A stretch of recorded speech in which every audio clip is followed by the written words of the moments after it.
그랄TV 가족 여러분, 이 시간에는 정민 작가의 책벌레와 메모광 책에서 한 편을 또 볼 건데요.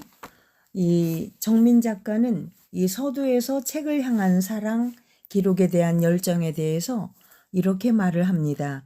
삶에서 책을 빼면 아무것도 남는 게 없고 종이가 없으면 감잎에라도 스쳐가는 생각을 붙잡아둔 책에 미치고 메모에 사로잡힌 옛사람들 이야기를 여기에 담아놨다고 이렇게 얘기합니다. 여러분, 책을 향한 열정이 얼마나 대단한가를 이 책을 통해서 우리가 배워야 되겠습니다. 오늘은 동시다발 독서법이라는 주제로 한번 읽어보겠습니다. 홍석주의 저술 중에 홍시독서록이란 책이 있다. 평생 읽은 책을 목록으로 만들고 각 책의 내용을 간략히 소개해 후학들의 독서 진함으로 남기려 한 저술이다. 서문을 보면 특별히 동생 홍길주를 염두에 두고 쓴 것임을 알 수 있다. 홍길주는 형님인 홍석주의 독서 방법을 그의 수여 연필에서 소개했다. 젊은 시절 홍석주는 날마다 한 권의 책을 일과에 따라 일정한 분량을 정해두고 읽었다. 예를 들어 논어를 하루에 한 챕터씩 되풀이해 읽는 방식이었다. 여기에 더해 그는 한 가지 특이한 방식의 독서를 병행했다. 타이트한 일과의 틈새에 다양한 빛깔의 독서를 끼워 넣어 조금씩 야금야금 읽는 방법이었다. 아침마다 세수를 하고 나면 의뢰의 머리를 새로 빗어 상투를 짜는 게 옛 선비의 중요한 일과였다. 찬빗으로 머리를 빗는 것은 두피 마사지의 효과도 있어 옛사람들이 양생의 한 방편으로 여겼다. 반복해서 수십 번, 수백 번 머리를 빗는 시간은 하루의 계획을 정리하는 시간이기도 했다. 밤새 헝클어진 머리를 찬빗으로 빗는 동안 두 발이 정리되고 생각도 정돈되었다. 하지만 이 시간마저 아깝게 여긴 그는 빗접 옆에 읽을 책 한 권을 따로 놓아두고 날마다 머리를 빗을 때면 조금씩 읽었다. 안채에서 지낼 때는 자리 곁에 별도의 책이 따로 한 권 놓여 있었다. 머리맡에 두고 잠자기 전 읽은 책은 또 달랐다. 작정하고 일과로 읽는 책 외에 이렇게 날마다 4대 종류의 책을 함께 읽었다. 그때그때 정황에 맞춤한 책들을 골라 간식처럼 읽었다. 곁들여 읽는 책들은 진도가 몹시 더뎠다. 아니, 진도 자체를 염두에 두지 않았다. 잊어버리고 한두 페이지씩 읽어 나가다 보면 어느새 마지막 장을 덮게 되곤 했다. 이러한 그의 독서 습관은 오늘의 청와대 비서관에 해당하는 승지로 있을 때나 내각의 장관이 되었을 때도 바뀌지 않았다. 이때는 한서를 주로 읽었는데 그 속에 나오는 수많은 고서와 예화들이 모두 임금과 신하 사이에 일어나는 일들에 대한 기록이었기에 당시 자신이 처한 현안에 비추어 특별히 생각해 볼 거리가 많았다. 종일 공무에 지쳐 귀가한 뒤에도 그는 반드시 한서를 몇 줄 또는 몇 페이지라도 읽고 나서야 잠자리에 들었다. 또 한 가지, 책을 읽어 피곤하면 그는 눈을 감고 예전에 읽은 책을 암송했다. 한참 외우다 보면 슬며시 잠이 들곤 했는데 입은 그대로 글을 이어 외우고 있었다. 글자도 틀리는 법이 없었다. 자기 자신이 직접 한 말이니 과장은 없을 것이다. 눈으로 읽고 입으로 읽고 일과로 읽고 여가에도 읽었다.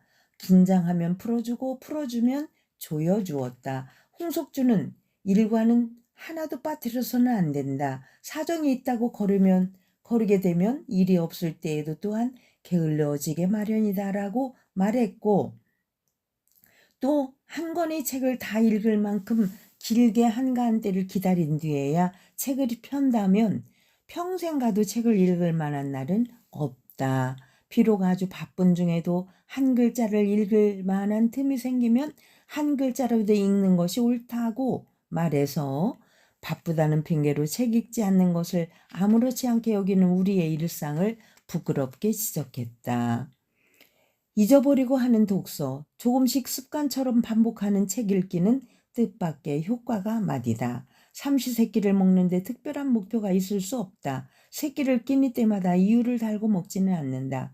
먹어야 하니까 먹고 먹는가 보다 하고 먹는다. 독서도 이 경지에 이르러야 일상이 된다. 특별히 배가 고프지 않아도 때가 되면 먹는다. 규칙적으로 먹는다. 소화가 안 되면 한 끼를 건너뛰는 수가 있기는 하다. 배고프다고 한꺼번에 폭식해 버릇하면 나중에 건강을 상한다.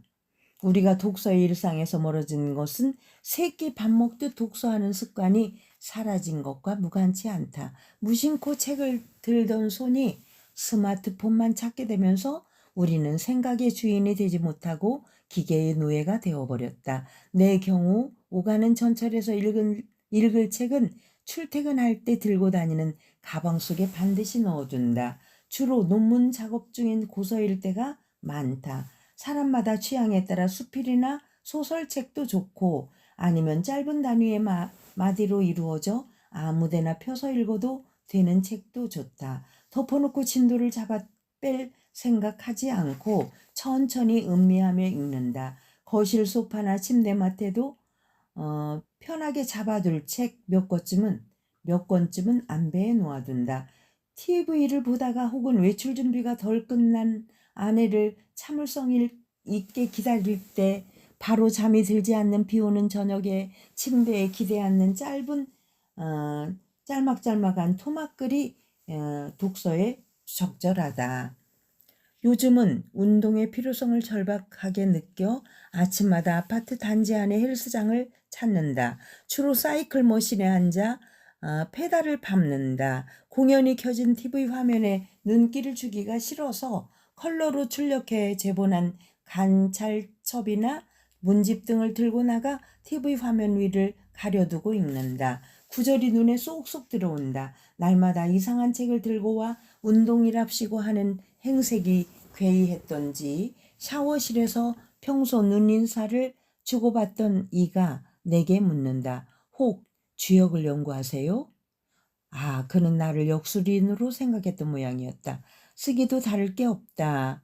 벌써 지난 일이 되었지만 하버드 옌칭 연구소에 머물 당시 저녁 때가 되면 연구실에서 어슬렁어슬렁 걸어 10분 거리에 있던 중국 식당 조이를 즐겨 찾았다. 세숫대야만한 그릇에 담긴 깊은 맛의 우남탕면을 한 그릇 비우고 나면 든든해서 밤늦게까지 시장한 줄을 몰랐다. 그곳에 갈 때마다 당시 쓰던 논문과 관련된 문장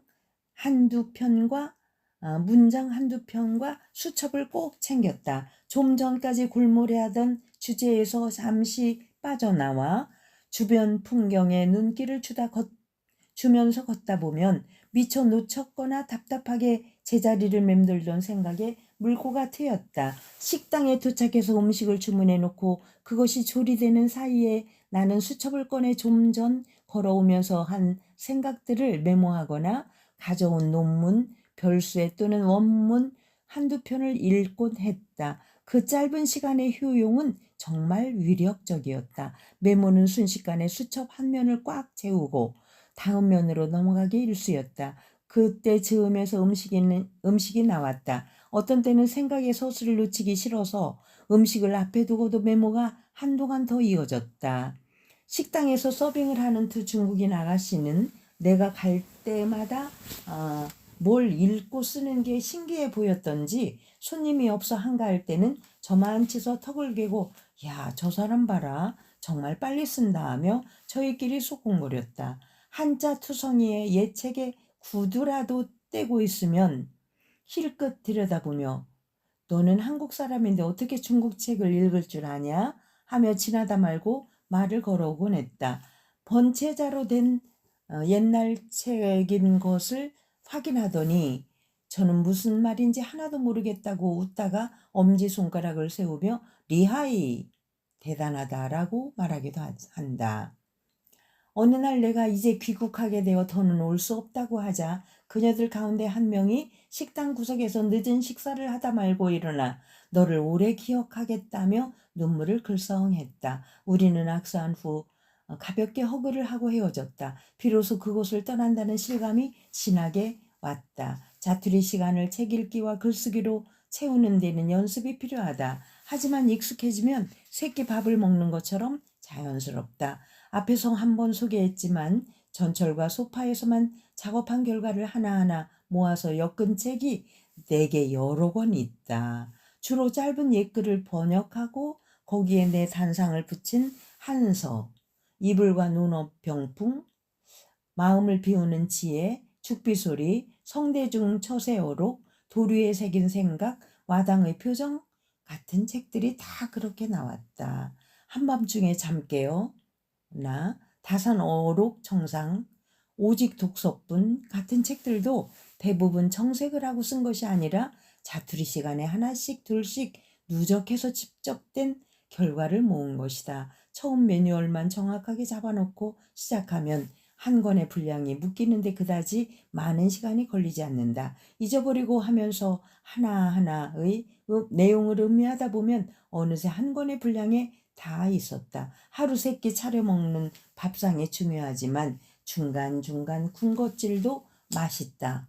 밥 먹고 나서 곁들이는 과일이나 달콤한 후식은 소화를 돕고 더부룩한 속을 가라앉혀준다. 살이 찌는 것이 문제이긴 하지만 여러분, 제가 빨리빨리 읽었지만 이 글들이 정말 대단한 내용이네요.